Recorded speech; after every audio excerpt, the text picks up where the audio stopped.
ہمیں کیا ملتا ہے سیرت میں رسول اللہ صلی اللہ علیہ وسلم کی؟ سب سے پہلی بات تجارت کی فضیلت. تجارت کی اسلام میں بہت فضیلت ہے.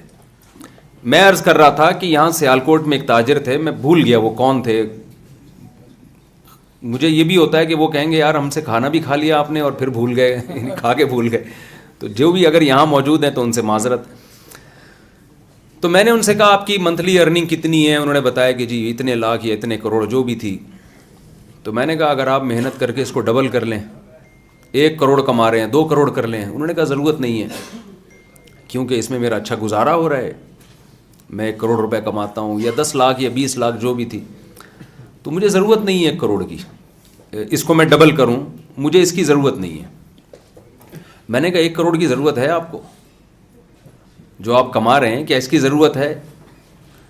وہ سوچ میں پڑ گئے. میں نے کہا ضرورت انسان کو 2 وقت کی روٹی کی ہے, ایک سر چھپانے کے لیے اس کو جگہ مل جائے.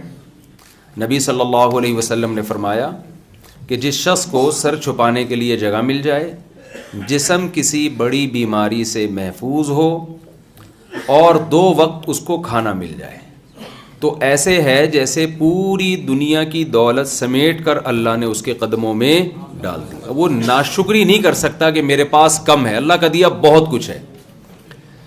تو میں نے ان سے کہا کہ آپ کی جو ارننگ ہے وہ یہ بھی بہت ہے, آپ کو اس کی ضرورت نہیں ہے, لیکن اس کے باوجود اسلام تجارت کی ترغیب کیوں دیتا ہے؟ آپ اس لیے نہیں کما رہے کہ آپ نے کھانا ہے, آپ قوم کے لیے کمائیں. مسلمان تاجر اگر مضبوط ہوگا, اس سے اسلام مضبوط ہوگا, اس سے مسلمان مضبوط ہوگا, اس سے آپ کا کنٹری مضبوط ہوگا. رسول اللہ صلی اللہ علیہ وسلم کی صحیح حدیث ہے, آپ نے فرمایا المؤمن القوی خیر احب الی اللہ من المؤمن الضعیف. فرمایا طاقتور مومن اللہ کو زیادہ محبوب ہے کمزور مومن سے. علماء نے اس حدیث کی تشریح میں یہ لکھا ہے کہ یہاں طاقت سے صرف جسمانی طاقت مراد نہیں ہے, سائنس اور ٹیکنالوجی کی طاقت ہے, معاشی طاقت ہے, ساری طاقتیں اس میں داخل ہیں. اس لیے کہ پاورفل آدمی, طاقتور آدمی وہ کچھ کر سکتا ہے جو کمزور آدمی نہیں کر سکتا. اگر ہمارے مسلمان تاجر نہ ہوتے تو ملک کا تو اور دیوالیہ نکل جاتا, ہمارے دینی مدارس بند ہو جاتے, ہمارے جو رفاہی ادارے چل رہے ہیں جن میں تاجر لوگ تعاون کرتے ہیں وہ سارے ادارے تباہ ہو جاتے. ہم ہر وقت کشکول لے کے غیروں کے آگے کھڑے رہتے. یہی وجہ ہے کہ نبی صلی اللہ علیہ وسلم کے دور میں بڑے بڑے تاجر تھے. حضرت عثمان رضی اللہ تعالیٰ عنہ, ہمارے یہاں جامعۃ الرشید میں اس پہ تحقیق ہوئی کہ رسول اللہ صلی اللہ علیہ وسلم کے دور کے جو تاجر تھے ان کے پاس سرمایہ کتنا تھا, تو آج کے لحاظ سے اربوں روپے بنتے ہیں. حضرت ابو بکر صدیق رضی اللہ تعالیٰ عنہ کا سرمایہ, حضرت عثمان کے پاس سرمایہ اربوں روپے کے تھے.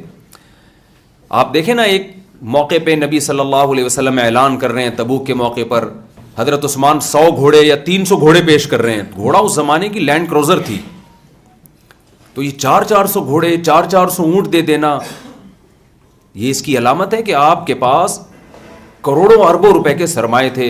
ہمارے نبی نے کبھی حضرت عثمان سے یہ نہیں کہا کہ آپ نے اتنی دولت رکھی ہوئی کیوں ہے, کبھی بھی نہیں کہا. قرآن مجید میں سورہ نور میں اللہ تعالی نے کیا فرمایا, رجال لا تلہیہم تجارت ولا بیع عن ذکر اللہ واقام الصلاۃ. ہمارے کچھ نیک بندے ایسے ہیں کہ تجارت ان کو اللہ کی یاد اور نماز سے غافل نہیں کرتی. دیکھیں اعتدال کیا ہے, اللہ نے یہ بھی نہیں کہا کہ ہمارے کچھ نیک بندے ہیں جو بزنس میں ایسا لگتے ہیں کہ نماز کو بھول جاتے ہیں, یہ بھی نہیں, یہ بھی غلط ہے. یہ بھی اللہ نے نہیں فرمایا کہ ہمارے کچھ نیک بندے ایسے ہیں جو بزنس کرتے ہی نہیں ہیں, ہر وقت مسجد میں اللہ اللہ میں لگے رہتے ہیں. یہ بھی نیک بندوں کی تعریف اللہ نے نہیں کی. کیسا بیلنس اور اعتدال قرآن نے پیدا کیا کہ ہمارے نیک بندے وہ ہیں جو تجارت کرتے ہیں, خرید و فروخت کرتے ہیں, لیکن یہ خرید و فروخت نماز کے وقت پہ ان کو نماز سے غافل نہیں کرتی. یہ نہیں کہ 24 گھنٹے مسجد میں بیٹھے رہتے ہیں, یہ بھی نہیں ہے کہ بالکل مسجد کا رخ ہی نہیں کرتے. تو یہ وہ اعتدال ہے، بیلنس ہے جسے پیدا کرنے کی ہماری سوسائٹی میں ضرورت ہے. اچھا، آپ حیران ہوں گے کہ اسلام میں جہاں بھی پیسے کمانے کا تذکرہ آئے نا، بزنس کا تذکرہ کیا قرآن نے. جہاں بھی لِإِيلَافِ قُرَيْشٍ إِيلَافِهِمْ رِحْلَةَ الشِّتَاءِ وَالصَّيْفِ، قرآن کہتا ہے قریش کو چاہیے کہ اللہ نے جو قریش پر احسان کیا، قریش اس احسان کا شکر ادا کریں. وہ احسان کیا ہے کہ اللہ نے ایلافہم رحلۃ الشتاء والصیف، تجارت کے لیے 2 سفر سال میں ان کے لیے 2 مرتبہ سفر کرنا آسان کر دیا ہے.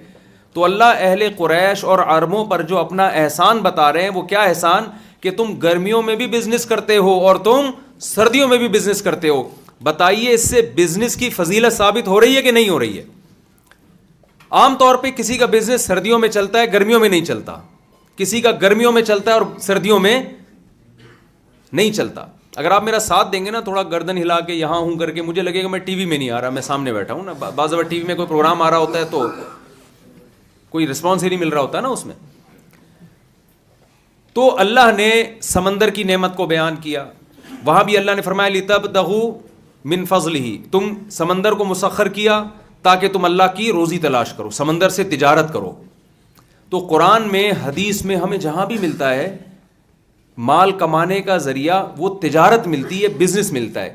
یہ جو ملازمت کا طریقہ ہے نا، یہ ہمارے ہاں انگریزوں کے آنے کے بعد دفتروں میں جب کلرکوں کی ضرورت پڑی تو وہاں آ کے یہ ملازمت کا سیٹ اپ شروع ہوا ہے. خود ہمارے نبی صلی اللہ علیہ وسلم نے بزنس کیا.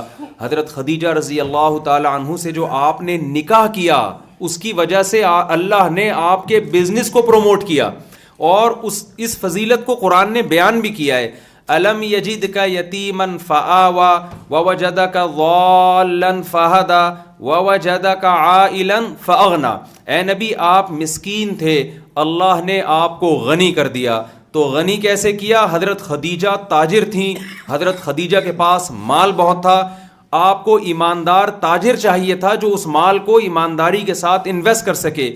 اسی امید پہ حضرت خدیجہ رضی اللہ تعالی عنہا نے ہمارے نبی کے پیغام نکاح کو قبول کیا، اور اللہ نے اس بزنس کے ذریعے آپ کے کاروبار میں برکت عطا فرمائی. تو معذرت کے ساتھ اس سے شادی بھی ثابت ہو رہی ہے.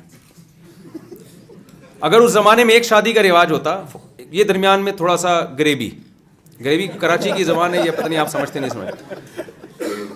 یہ موضوع سے ہٹ کے تھوڑی سی 2 منٹ کی بات. یہاں کوئی میرڈ خاتون بیٹھی ہیں تو ان سے معذرت. تو اگر اس زمانے میں ایک شادی کا رواج ہوتا تو ہمارے نبی حضرت خدیجہ سے کرتے نکاح. بھائی ہمارے یہاں ہوتا ہے نا، شادی تو زندگی میں ایک ہی دفعہ ہوتی ہے، بھائی میں بزنس کروں یا اب ہمیں یہ ہوتا ہے نا کہ بہو آئے گی گھر میں ایک ہی دفعہ. میں لوگوں سے کہتا ہوں کہ دیکھو، ہم کراچی میں جب قربانی کا بکرا لینے کے لیے جاتے ہیں نا، تو ذرا سا بھی اس میں فالٹ ہو ہم نہیں خریدتے جانور. کیوں یار؟ قربانی زندگی میں سال میں ایک دفعہ ہوتی ہے. ہم ایسا بکرا کیوں لے آئیں کہ بچوں میں مذاق اڑے، گلی محلے میں مذاق اڑے، اور ابا کیا اٹھا کے لے آئے، کیا گائے اٹھا کے لے آئے. تبھی کراچی میں آپ کو پتہ، ابھی بتا رہے تھے 2 کروڑ کا بچڑا ایک. تو آپ سوچیں، جب جو سال میں ایک دفعہ بکرا مولانا یاد شاہ صاحب کے سمجھ میں پہلے آ گیا ہے، جو جانور آپ نے سال میں ایک دفعہ خریدنا ہے، اس میں اتنی تگ و دو کرتا ہے انسان کہ ذرہ برابر بھی فالٹ نہیں ہو. تو بیوی کی اہمیت بکرے سے زیادہ ہے یا نہیں ہے؟ اور وہ سال میں ایک دفعہ نہیں، وہ زندگی میں ایک دفعہ. تو مردوں کے نخرے تو پھر ہونے ہیں نا. پھر کسی لڑکی کی ایج تھوڑی زیادہ ہو گئی، اس کی نکاح کی امیدیں ختم.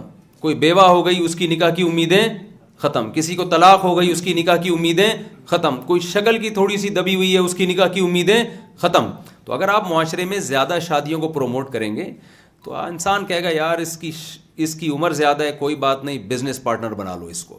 یہ خدمت گزار ہے، اماں کی خدمت کے لیے ایک شادی ادھر کر لو، ٹھیک ہے نا. یہ رشتہ داری جوڑنے کے لیے میری کزن ہے، طلاق یافتہ ہے، کئی مشکل ہو رہی ہے، چلو یار خالہ خوش ہو جائیں گی، ایک شادی یہاں کر لو، اور ایک اپنی پسند کی کر لو، ٹھیک ہے نا. تو یہ اسلام نے یہ عورت کے فائدے کے لیے فلسفہ دیا ہے، عورت کے فائدے کے لیے.